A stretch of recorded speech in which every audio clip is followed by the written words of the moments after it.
What's up mga katropa? Magandang araw po sa inyong lahat. Oo katropa, legit po ang inyong nakikita sa inyong screen. From not recommendable to profile recommendable. Not one but twice. Kung ano ang aking sekreto at ginawa, isi-share ko sa inyo.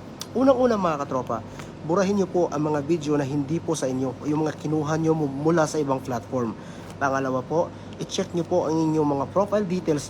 Kung na-fill-upan nyo po ito ng maayos, lahat po kailangan na-fill-upan nyo po.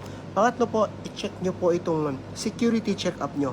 Kailangan po itong tatlo ay naka-green. Isa po yan sa mga binabasehan para po ang account natin ay mapatunayan natin na hindi po fake. At isa po sa paraan para mapatunayan po na hindi fake ang ating account, kailangan po natin i-check your identity. Nasa settings po yun. Doon po ay magpapasa po tayo ng picture ng ating ID, valid ID po mga katropa. At saka pag nagawa nyo po lahat yon ng mga kailangang baguhin sa account nyo, burahin, yung details nyo, kompletuhin nyo, i-check nyo yung security check-up nyo, saka po kayo mag-appeal kay Meta. Magpasa po kayo ng appeal kay Meta at mag-antay lang po tayo. At yun nga pong ginawa ko at finally after a few weeks, okay, eto na po ang nangyari. Not one but twice. Dalawang page ko po.